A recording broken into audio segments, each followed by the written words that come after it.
going on, everyone? So, if you've been watching my videos over the last month, you would know that I've been reviewing Christopher Nolan's best movies, at least in my opinion, and then it was leading up to Dunkirk. So in this video, I am going to be ranking all of Christopher Nolan's movies. And believe me, this list was extremely hard for me to put together. I love most of Christopher Nolan's movies, so it was tough for me to figure out what movies I like more than others because there's so many good ones. In most of my Christopher Nolan reviews, I had spoilers, but in this ranking video, I'll have no spoilers, so you're safe here. I'm not going to be that kind of person. Time is now wasting. Let's start this ranking video. Number 10. So to start this ranking video out, I'm going to be completely honest with you guys. I've never even seen the movie Following, and it's only 70 minutes long, so I feel like if I've seen it, it would probably be at the bottom of this list. And considering I've never even seen it, it technically has to go at the bottom of this list. I have no other choice because I've seen every other movie on this list, so sorry Following. Number 9. So for this movie here, many people feel like this is an underrated, underappreciated Nolan film.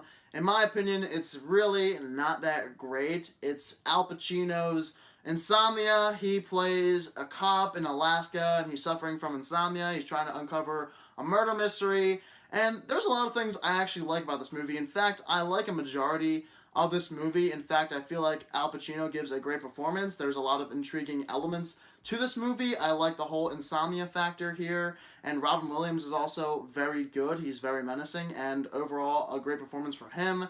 The only problem I actually have with Insomnia is that by the end, I was completely confused. I just did not like some parts of the third act in Insomnia, but I feel like the first two acts are very intriguing and overall pretty good. Number 8. This hurts me to put this movie this low, but at number 8, it's Dunkirk. I just had my review for this movie last Sunday.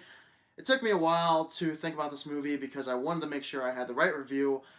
And at the end of the day, Dunkirk, it's a pretty good movie. We have great visuals, great sound, great action, very good performances, good intensity, and a lot of really cool looking things in this movie. There's a lot of good things with Dunkirk, but there were some storytelling problems. There weren't really any characters in this movie. And I just feel like a lot of things I saw in the first trailer was basically what happened in the movie. There wasn't anything that happened in this movie that I didn't already expect to happen. I feel like there was something missing with Dunkirk. They could have added a little bit more to give me more of an emotional punch, but unfortunately there wasn't that. But this is still a very good, watchable, intense Christopher Nolan movie. There's just some things I wish he would have done better with Dunkirk, so therefore it's number 8 on my list. Number 7. I also did not review this one, but at number 7, it's The Prestige. I love magic, and this movie is all about magicians that are competing against each other to pull off the ultimate trick, and that's something that completely intrigued me going into this movie. This movie also has great performances given by Christian Bale and Hugh Jackman. The only thing I didn't really like about The Prestige was that there was some downtime in this movie, some parts where I felt like the plot wasn't really moving along, but I really think Nolan did a great job with this movie. He did a lot of cool things behind the scenes that you don't really catch on first viewing, but after you watch the movie a couple of times, you really grow to appreciate how well this movie was crafted by Nolan, so I honestly really enjoy The Prestige. Number 6. Here we have a movie that's told in reverse order, and it's Memento. I genuinely appreciate how creative and outside the box Memento is. It is truly an original movie. I love how this movie is told in reverse order. It really intrigues me, and that's what Christopher Nolan does so well. You'll hear me use the word intrigue a lot because that's what Christopher Nolan does with these movies, and in Memento, that's what we get. We see a movie told in reverse order. There's so many things I like with this movie. The storytelling is really good overall. I love the cast here. A lot of really cool elements were thrown into this movie. And I'll say Memento has definitely grown on me as time has gone on. I truly do like this movie a lot. The only thing I didn't like about this one was the whole side plot to this movie. I'm not going to spoil anything, but there's a couple of things that I was like, this is boring me. I don't really care. I'd rather just watch the main plot of this movie. But Memento is a good thrill ride. Number 5. The origin story to Batman. Batman Begins. I love Batman Begins. In fact, I love all 3 of Christopher Nolan's Batman movies Batman Begins, I feel like, is the perfect origin story. We get to see Batman as a kid, then we see him evolve into this ultimate warrior and become Batman, and I think it's told really well. Of course, in all of the Batman movies, this one includes some awesome moments, and we also have some cool villains here. I like a lot of things with Batman Begins. I think it's a really great movie. It's probably my least favorite out of the Dark Knight trilogy, though. Number 4. Here at number 4 is The Dark Knight Rises, another movie that I really love. I love it slightly more than Batman Begins, and it's all due to the great direction by Christopher Nolan, the great performances in this movie. It has a huge cast, a very large cast, and everybody is fantastic in this movie. Tom Hardy as Bane, he is awesome. Christian Bale, I think, gives his best performance so far in the Batman trilogy. He was great in this movie. This movie has so many great moments and an awesome final 45 minutes. I mean, these 45 minutes were some of the best I've ever seen on the big screen. I absolutely was glued to the screen in these final moments and the last couple seconds as well. Oh my god, I got chills all over my body. It is so well done. The only things I had problems with in this movie was that some of the characters were introduced in a sloppy way, and it kind of confused me a little bit through the story. But after a while, I understood who these characters were, and I really love this movie. The Dark Knight Rises is a truly epic movie. Number 3. Speaking of epic, Interstellar is the definition of epic. I am so in love with the plot to this movie.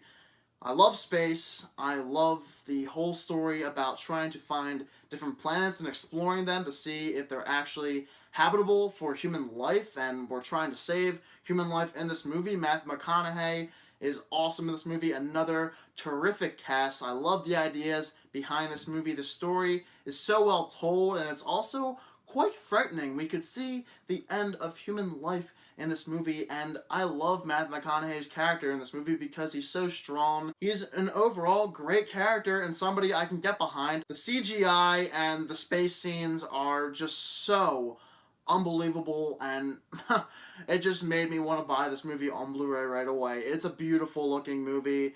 This movie has a great score as well. That's something I have yet to mention. The score in Interstellar is fantastic. I've already talked about this movie so much, I don't know what else to say. Interstellar is truly amazing. Number 2. At number 2, it is the best of the Dark Knight trilogy in my opinion. The Dark Knight. Heath Ledger is incredible as the Joker, gives possibly the best performance in all of Christopher Nolan movies, and maybe the best performance of all time in movie history. We also have a great cast here. We have a lot of good, intense action, another great score, and a plethora of great moments, once again, for a Batman movie. I just love The Dark Knight. It's my second favorite movie of all time. What else could I possibly say? My eyes were glued to the screen this entire time. It's well directed, and The Dark Knight is, in my opinion, a perfect movie. There is not one flaw I have with The Dark Knight. Number 1! And finally, at number 1, you guys know this, but I don't really care. Once again, at my number 1, it is Inception. Wow, what other movie would have possibly been? You guys already know how I feel about Inception. There's so many great things going on here. Leonardo DiCaprio, Ellen Page, Joseph Gordon-Levitt, Tom Hardy. May I go on with the cast? A great score, an epic idea, an epic movie overall. And the ending here, no spoilers of course, is a beautiful ending, and it is my favorite ending of all time. I just love Inception. It is such a phenomenal movie, and it is still my favorite movie of all time. I don't think anything else will ever be able to beat it out.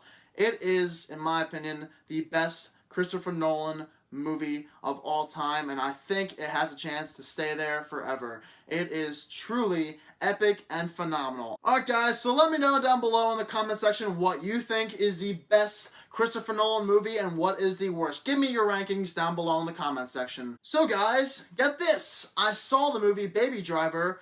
I know, it's a month late. I saw it a couple days ago, and I'm gonna have a review for it coming out tomorrow. I really enjoyed it, so I thought I may as well just make a review for it. So look for my review for Baby Driver tomorrow. Thank you guys all so much for watching this video, and I hope you all have a fantastic day.